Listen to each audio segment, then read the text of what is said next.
si Sara ng 127 taon. Namatay siya sa Kiryat Arba, tinatawag ding Hebron, sa lupain ng Kanaan. Ito'y labis na ikinalungkot ni Abraham.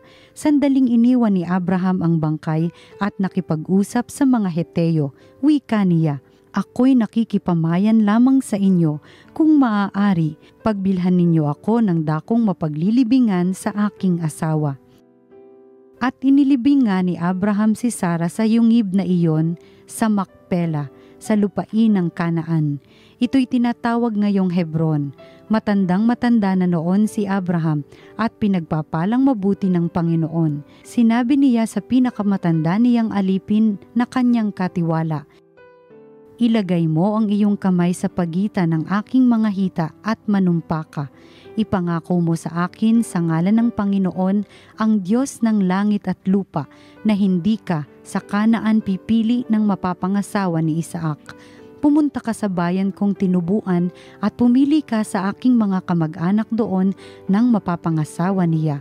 Kung ayaw pong sumama ng mapipili ko, maaari po bang si Isaac na ang pumunta roon?" Tanong ng alipin. "Aba, hindi. Huwag mong papupuntahin doon si Isaac," tugon ni Abraham. "Nilisan ko ang tahanan ng aking ama at iniwan ang lupain ng aking mga kamag-anak sapagkat dito ako pinapunta ng Panginoon, ang Diyos ng kalangitan. Nangako siyang ibibigay ang lupaing ito sa aking lahi. Magsusugo siya ng kanyang anghel na mauuna sa iyo upang tulungan ka sa pagpili ng mapapangasawa ng aking anak. Ngayon, kung ayaw sumama ng mapipili mo, wala ka ng pananagutan sa akin, ngunit huwag mong papupuntahin doon ang anak ko." Nang makalipas ang mahabang panahon, si Isaac ay nanirahan sa lupain ng Negev. Minsan, napadako siya sa ilang ng Bir-lahai-roi. Nang magtatakip silim, siya'y namasyal sa bukirin at nakita niyang may dumarating na mga kamelyo. Natanaw ni Rebeka si Isaac, kaya't bumaba siya sa sinasakyang kamelyo. Lumapit sa aliping kumaon sa kanya at nagtanong, "Sinong lalaking iyong papalapit sa atin?" "Siya po ang aking amo," tugon nito. Kumuha ng belo si Rebeka at nagtalokbong. Pagtatagpo nila'y isinalaysay ng alipin kay Isaac ang mga pangyayari, kaya't tinanggap ni Isaac si Rebeka bilang asawa at dinala sa kanyang tolda. Ang babae ay napamahal sa kanya at naging kaaliwan niya sa pagkamatay ng kanyang ina. Ang salita ng Diyos. Salamat sa Diyos. Pasalamat tayo sa Diyos, kabutihan niya'y lubos. Magpasalamat sa Panginoong Diyos pagkat siya ay mabuti. Ang kanyang pag-ibig na hindi kukupas ay mananatili. Sinong mangangahas upang magpahayag na siya'y dakila? Sino ang pupuri at magpapahayag ng kanyang ginawa? Pasalamat tayo sa Diyos, kabutihan niya'y lubos. At dapat magalak ang sinumang tao na makatarungan, na gawang matuwid ang siyang adhika sa buo niyang buhay. Pasalamat tayo sa Diyos, kabutihan niya'y lubos. Tulungan mo ako kapag ang bayan mo'y iyong nagunita. Sa pagliligtas mo, isama mo sana ang lingkod mong Aba, upang makita ko ang pag-unlad nila sa iyong hinirang. Kasama ng iyong bansang nagagalak, ako'y magdiriwang. Pasalamat tayo sa Diyos, kabutihan niya'y lubos. Ang mabuting balita ng Panginoon ayon kay San Mateo.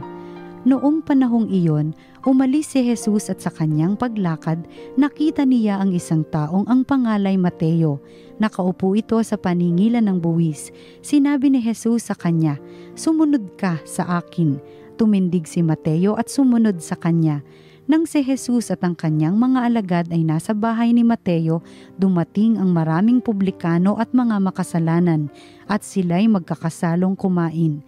Nang makita ito ng mga Pariseo, tinanong nila ang kanyang mga alagad, "Bakit sumasalo sa mga publikano at sa mga makasalanan ng inyong guro?"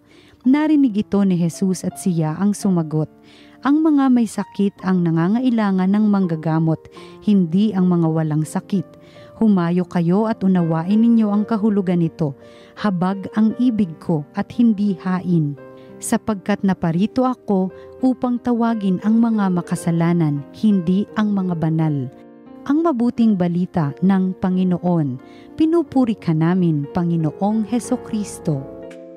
Mga kapatid, gaano po kadalas tayo na nakukontento na nagdadasal, sumisimba, gumagawa ng kabutihan, sabihin ang tumutulong din sa mga nangangailangan, pero ang puso ay hindi pinagaharian ng awa at ng habag. Gaano po kadalas sa ating buhay na ang higit nating pinipili o ang ating pinipili lamang ay ang mga taong kinikilala nating mabuti, marangal, at madaling pakitunguhan. At yung mga taong hindi ayon sa ating mga prinsipyo at pamantayan, yung mga kilalang makasalanan o sabihin ng isinusuka ng ating lipunan ay nasa labas ng ating mundo. Mga kapatid, ang kwento ng pagtawag ni Jesus kay Mateo na siyang ating ebanghelyo sa araw na ito ay humahamon sa uri o kalidad ng ating buhay, pananampalataya at kabanalan. Ito din ay humahamon sa ating mga pagpapasya, ukol sa ating pakikitungo at pakikipag-ugnayan sa isa't isa. Sapagkat dalawang mahalagang aral mula sa ebanghelyong ito ang ating maaaring matutuhan. Una, ang habag, ang awa. Ang habag at ang awa ang naghahatid sa kaganapan sa lahat ng kabutihan o kabanalan na ating ginagawa sa buhay. Sapagkat tangan-tangan man natin ng rosaryo, sa mataimtim ng pagdarasal, laman man tayo ng simbahan, tayo ang naglilimos o tumutulong sa pangailangan ng sambayanan, ngunit ang puso ay uhaw sa pagbibigay ng awa o sa pagkahabag na tunay at dalisay. Ang lahat ng ating gawang pananampalataya, ang lahat ng ating gawang kabanalan ay mayroon pa ding pagkukulang. At yung pagmamahal, kung ang ating pagmamahal ay para sa mga piling tao lamang, kung ating pagmamahal ay pagmamahal sa mga madaling mahalin lamang, masasabi ba nating ito'y ganap ng pagmamahal? Subalit kung ating matututunan ang pagmamahal na hindi nagtatangi, o ang pagmamahal na pinipili kahit ang mga hindi kaibig-ibig, yung pagmamahal sa mga taong sa ating nakasakit at nagkamali, ay dito natin makikita ang pagmamahal sa ganitong uri ng tao ay pagmamahal na rin sa lahat ng tao. Sapagkat kung kaya nating mahalin ang mahirap mahalin, edi lahat ay matututuhan na natin ding pahalagahan at tanggapin. Ito po ay ipinapaalaala sa atin, hindi lamang para isabuhay, kundi para din ating aminin itong habag at itong pagpapahalaga sa kabila ng karupukan at kasalanan. Ito naman po talaga ang nasa pinakamalalim na puso't kalooban natin na ating hinahangad at minimithi. Madaling magpanggap at nasasanay tayo sa pagpapanggap. Pero kung mayroon man, at aminin natin, kung mayroon man tayong hinahangad, at kung mayroon man makapagpapagaang ng ating kalooban, kung mayroon man makapaghahatid sa atin ng bagong sigla at pag-asa, Ito'y walang iba kundi yung maranasan na ako'y mali, ako'y hamak, ako'y makasalanan. Hindi ako madaling pakitunguhan. Ang aking mga paniniwala ay labag sa karamihan. Marumi, walang kwenta. Pero ako ay kinahabagan ng isang kapwa o ng maraming kapwa. At ako'y minahal at tinanggap, pinahalagahan at pinakatinguhan sa kabila ng katotohanan ito.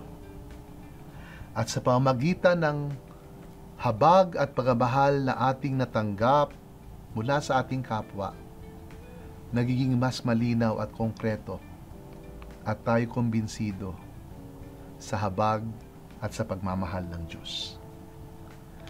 Sa ating unang pagbasa po mula sa aklat ng Henesis ay narinig natin ang pagtatapos na halos ng kwento ni na Abraham at Sarah. At ito'y magtutuloy sa kwento ng kanilang anak na si Isaac na ang naging asaway si Rebecca. Kung babalikan natin ang kwento ni Abraham at ni Sarah, sino ba naman sila? Sila yung umabot sa katandaan na hindi nabiyayaan ng anak, kaya't walang kasiguruhan, walang kinabukasang maasahan sa buhay. Pero sa habag at sa pagmamahal ng Diyos, sila'y itinangi, sila'y pinili, sila'y pinagpala. At ang mag-asawang ito, sa pamumuno ni Abraham ay tumugon ng may napakalalim na pananampalataya. Si Mateo at si Abraham at tayong lahat ay hindi karapat-dapat sa anumang biyaya na mayroon ang Panginoon para sa tao. Ngunit ginagawa ng Diyos at tayo ay karapat-dapat, hindi dahil tayo'y nagbago na o naging mabuti, pero dala ng kanyang habag at kanyang pagmamahal, pagpapalain tayo, kahahabagan niya tayo, tatanggapin, papahalagahan, at iibigin niya tayo. At ito ang magandang balita, na tayo ay hindi sinusukuan ng Diyos, kaya walang dahilan para tayo din ay sumuko sa ating sarili at sa ating buhay. At pagpalain po kayo ng makapangyarihang Diyos, Ama at Anak at Espiritu Santo. Amen.